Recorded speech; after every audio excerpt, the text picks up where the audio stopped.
तक्षक नाग जीवित होकर के चला, लेकिन ये कथा ही इसीलिए सुनाई गई थी कि उनको तक्षक नाग ने नहीं डसा था। अगर डस लेते, ये दिखाते हैं, अगर ये बताओ ये कथा क्यों सुनाई गई, ये कथा सुनाने का मतलब ही यही था, इसलिए तक्षक नाग ने उनको डस नहीं पाया। उससे पहले ही ऐसी कृपा हुई संत सदगुरु की कि वो जो है उन्होंने लगाया प्राणायाम, और प्राणायाम के द्वारा अपने प्राणों का परित्याग, हाँ कैसे कैसे परित्याग किया है, क्या स्वरूप, अपने स्वरूप में स्थित हो गए। तात भगति अनुपम सुख मूला, और मिले जो संत होय अनुकूला, मम दर्शन फल परम अनुपा, जीव पाओ निज सहज स्वरूपा। अपने निज स्वरूप में स्थित हो गए, जो वास्तविक स्वरूप हमारे परीक्षित जी महाराज का था। सभी देख रहे हैं, उन्होंने प्राणायाम के द्वारा अपने प्राणों का परित्याग किया, और सभी देख रहे हैं इस बात को कि हाँ परीक्षित महाराज जा रहे हैं, और मिट्टी पड़ी की पड़ी रह गई। बोलिए कृष्ण कन्हैया लाल की, भागवत भगवान की, गोविंद भगवान की। भगवत कोई साधारण चीज नहीं है, भागवत की ही बदौलत है मेरे भक्तों, और भगवान की ये बदौलत है कि हम मरे मराए कथा काट बैठे, मरे मराए और क्या। लेकिन हाँ बात यह है कि अब हमारी समझदारी से ये बात परे है, क्या कि लोग अब कथा सिर्फ और सिर्फ मनोरंजन के लिए कराते हैं। ये सोचते हैं कि अब फुर्सत हो, ये नहीं मनोरंजन है हुई है, शिक्षा के लिए नहीं, कल्याण के लिए नहीं, आत्म कल्याण कोई नहीं चाहता है, जगत का कल्याण सब चाहते हैं। ये कहते हैं कि हमारे घर में जो है 4 कोटि रुपया बच जाया है ना, जय तो बात है। इसीलिए सुख नहीं, इसीलिए हमें कथाओं का फल नहीं मिलता है। जाके मन ही भावना जैसी प्रभु मूर्ति देखी तिन तैसी। लेकिन हमारी ये प्रार्थना है आपसे कि आप लोग धर्म का कार्य करवाएं, धर्म का आयोजन करवाएं, तो उसका मतलब भी समझें और उसमें घुसने का प्रयास करें, क्योंकि यही हमारा जीवन है। अंत में हमको इसी में चले जाना है। क्या किसी ने गजल गाई है बड़ी सुंदर, ये परदेश है, अधिक समय तक यहाँ नहीं रहोगे, मत प्यार करो परदेसी से, मत प्यार करो परदेसी से, एक दिन तो जुदा हो जाएंगे। मत प्यार करो परदेसी से, एक दिन तो जुदा हो जाएंगे। मत प्यार करो परदेसी से, मत प्यार करो परदेसी से। ये भी उठा के दे दो, ये प्रसाद में बट जाएंगे, कट के दो। मत प्यार करो परदेसी से, एक दिन तो जुदा हो जाएंगे। तुम ढूंढ न पाओगे हमको, तुम ढूंढ न पाओगे हमको, हम जाने कहाँ खो जाएंगे। मत प्यार करो परदेसी से।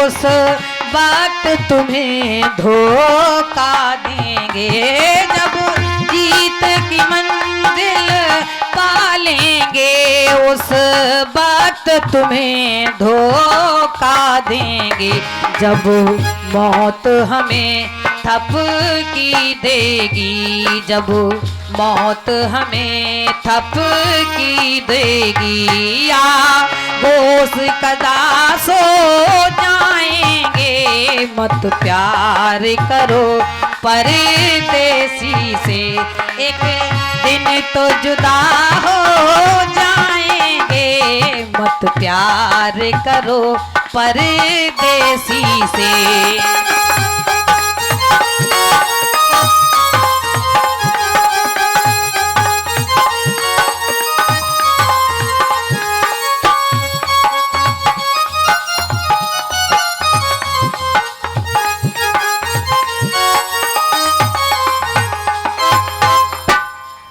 अब विचार करिए कि पिछले वर्ष जब यहाँ कथा हुई थी तो राजेश भाई साहब जीवित थे हैं, और कथा के एक हफ्ते पहले ही भाई शरीर उनका छूट गया।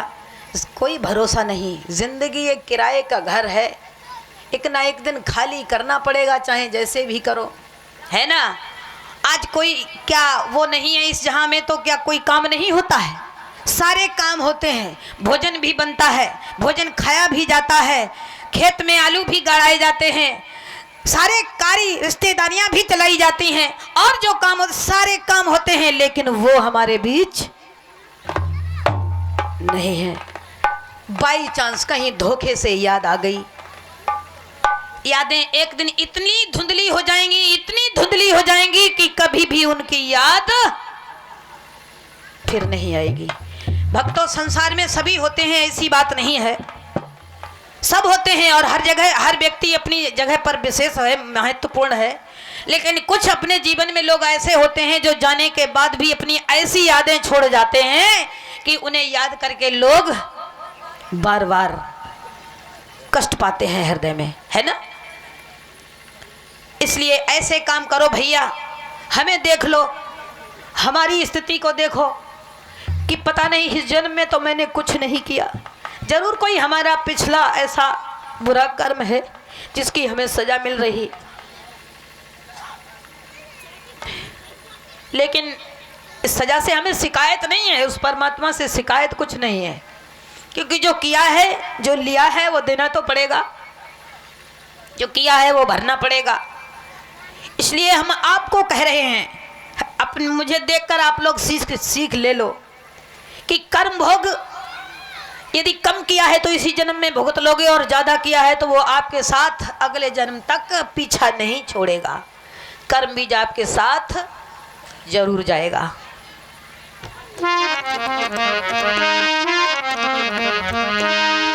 आइए, 7 दिनों तक हमने आपके इस गांव में, इस क्षेत्र में एक समय गुजारा, आपने प्यार दिया। ऐसा नहीं, ये मत सोचना, हम जानते हैं इस समय काम का समय आप लोग नहीं आ पाए, कोई बात नहीं, जिस काम का जो समय निश्चित है वो कार्य तो होगा। इस कथा का ये समय निश्चित था, इसलिए वो इसी समय पर हुई, ठीक है। लेकिन 5वीं बार 6ठी बार हम आपके क्षेत्र में आए, आप लोगों से हमें भरपूर प्यार मिला, लेकिन हम अब ये चाहते हैं कि यदि हमसे कोई गलती हुई हो, भूल हुई हो, आपको बुरा भला लगा हो, तो आप हमें क्षमा करें।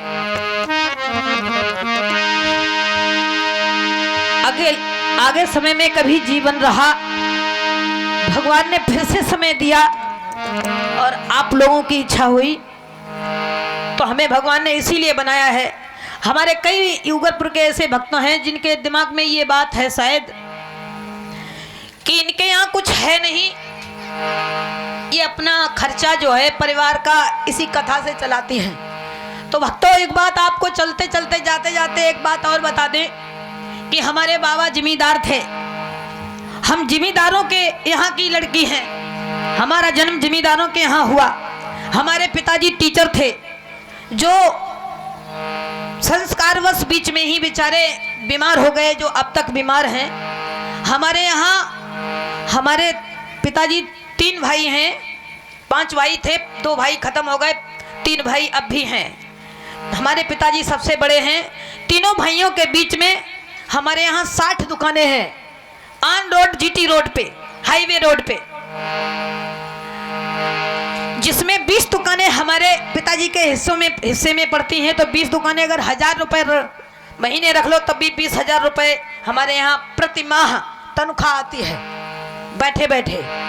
ठीक है, 25-30 बीघे हमारे पिताजी के हिस्से में जमीन है। अगर बटाई भी हमारा भाई कराता है तो भी 2-4 लाख रुपए उसमें बच जाते हैं।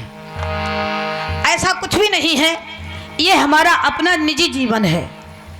ये हमारा कथा कहना हमारा अपना निजी जीवन है, निजी शौक है। और ये हमारा, आप ऐसे समझ ले कि ये फकीरी हमारे जीवन में लिखी थी इसलिए हमको मिल गई। सबके मुकद्दर में ये चीज नहीं होती है। ये संपत्ति हमने कभी बोई होगी तो आज हमको मिली है। तो तुम लोगों के आशीर्वाद से किसी चीज की कमी नहीं है। 2-2, 3-3 गाड़ियां हैं। हमारे एक चाचा का बच्चा एयरफोर्स में नंबर